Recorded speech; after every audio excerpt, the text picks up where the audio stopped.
Now, with new general manager Ryan Poles officially finishing up his first NFL draft recently, I figured we should go over the drafting record of former Bears general manager Ryan Pace and see what his draft picks are currently doing at the NFL level and if he was able to hit on some of these picks or miss on some of these picks.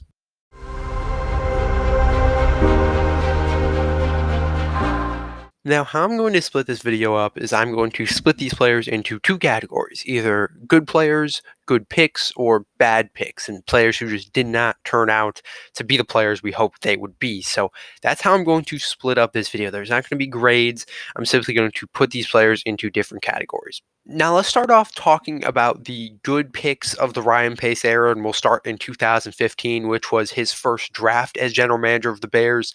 And looking through this entire draft class, there's really only two players who I can see that were really all that good in the NFL. First pick being nose tackle Eddie Goldman, who was the second round pick of the Bears, pick number 39.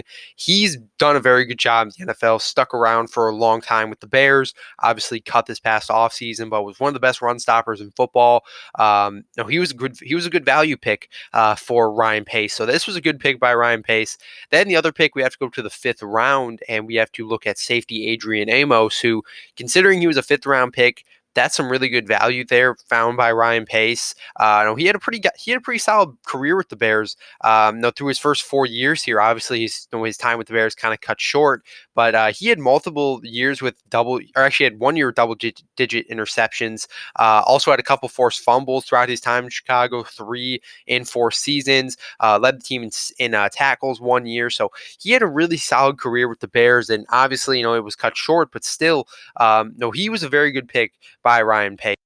Now let's move into the 2016 draft. And in this draft class, we have two more players who have also stuck around with the Bears and become pretty solid picks. The first picks being Cody Whitehair, who was a second round pick 56 of the Bears. He stuck around for a long time in Chicago, has obviously taken on a long-term role with the Bears, had a Pro Bowl season 2018, hasn't really been amazing in his career, but has definitely carved out a pretty solid career with the Bears. And then we go into later into this draft, we go into the sixth round where we see safety DeAndre Houston Carson. And DeAndre Houston Carson played a big role with the Bears last season. Obviously, hasn't really played a big role in the defense, has been mainly more of a special teams guy. But if he's been able to keep himself on this roster for this long, then he's doing something right, which has made him a very solid pick. I mean, he's done enough to keep himself with the Bears this long. So that should make him a good pick in its own. Now let's turn to the 2017 draft, and this is another year where we see two players kind of emerge as the top picks of the draft. We look at fourth round pick, which was safety Eddie Jackson out of Alabama. Not really much of an explanation there. He had a very good start to his career. 2018 ends up being an All-Pro selection. Has sort of fallen off a little bit, but I don't think anyone would really be able to predict a fall off from Eddie Jackson. But he's still been a very solid pick. I mean, fourth round fine for the Bears. That's a great value pick.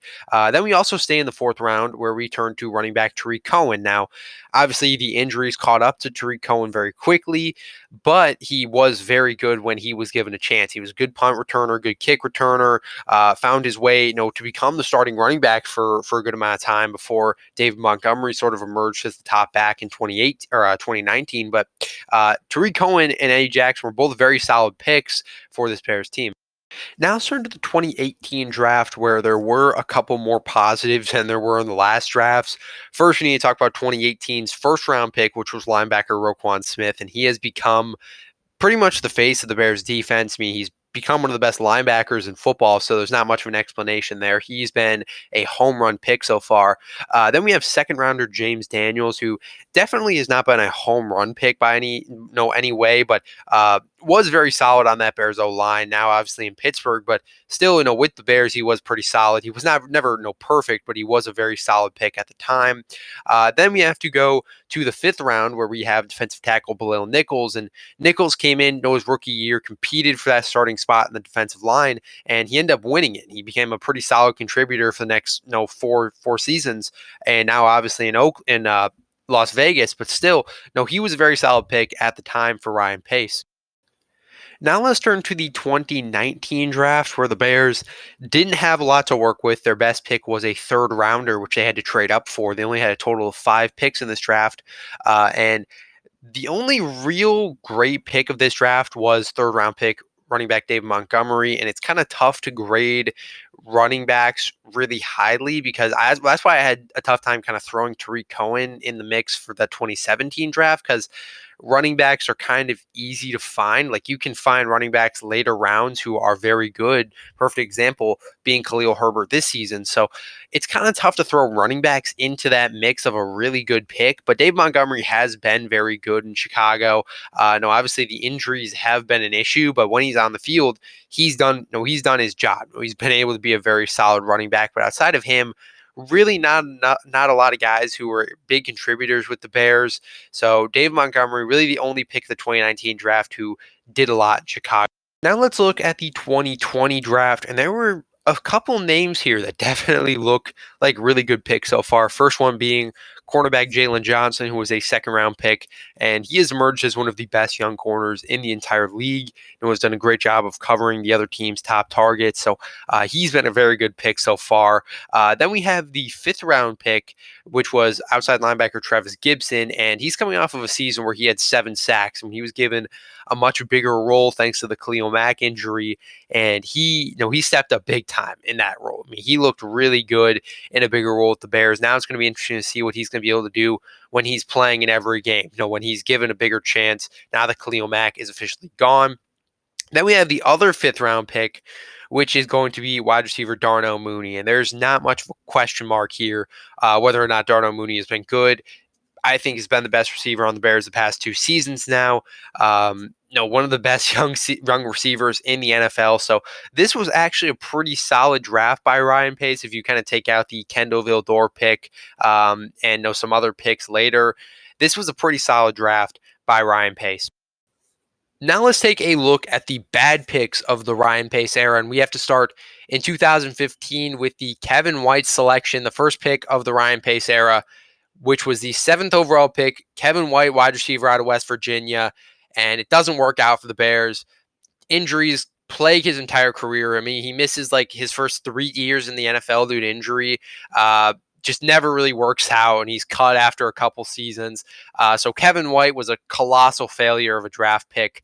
Then let's go to the 2016 draft, where we also saw the Bears select Jonathan Bullard in the 3rd round, a defensive tackle out of Florida. And he's a guy who got his chances to perform, but just never really was able to do it, never really made a huge impact on the field. And after a couple seasons, once guys like Bilal Nichols and Roy Robertson Harris came in, he just sort of got replaced and was lower on the depth chart and eventually cut.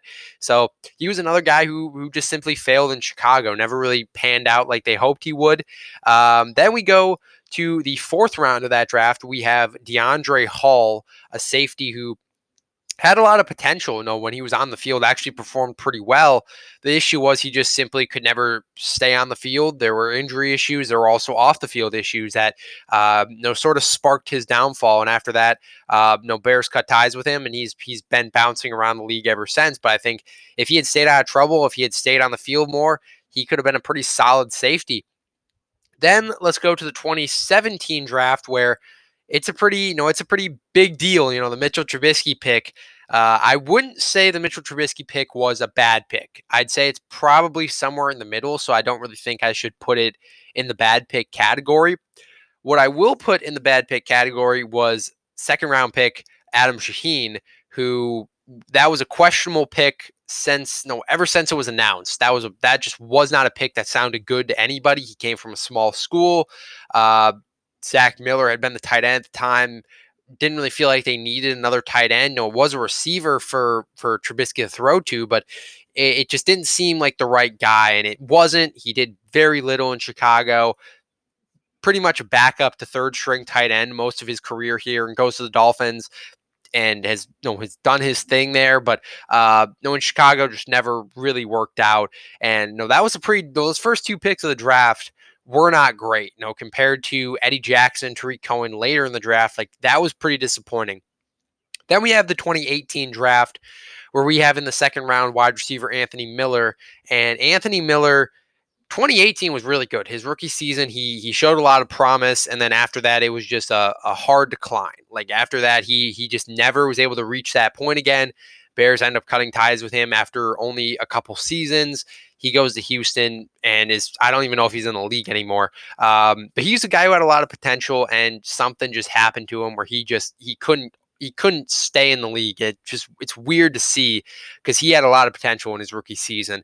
Then let's go to the 2019 draft where we have fourth round pick Riley Ridley. And Riley Ridley, I don't know what it was with him. A lot of Bears fans were excited to see him in Chicago since obviously there was the name recognition with Calvin Ridley being his brother.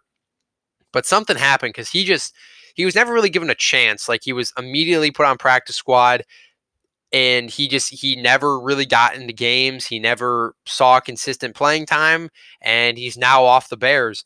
It was something weird. Like, something happened with him that he just was not able to get playing time, because a fourth round pick, a wide receiver in the fourth round, like, he should be getting pretty consistent playing time, and he didn't. So it was weird to kind of see what happened there, but he didn't work out with the Bears. Then let's go to the 2020 draft where we have fifth round cornerback Kendall Vildor. And Kendall Vildor, I don't think he's ever going to really develop into anything. He was drafted as a slot corner and has not really been able to do that.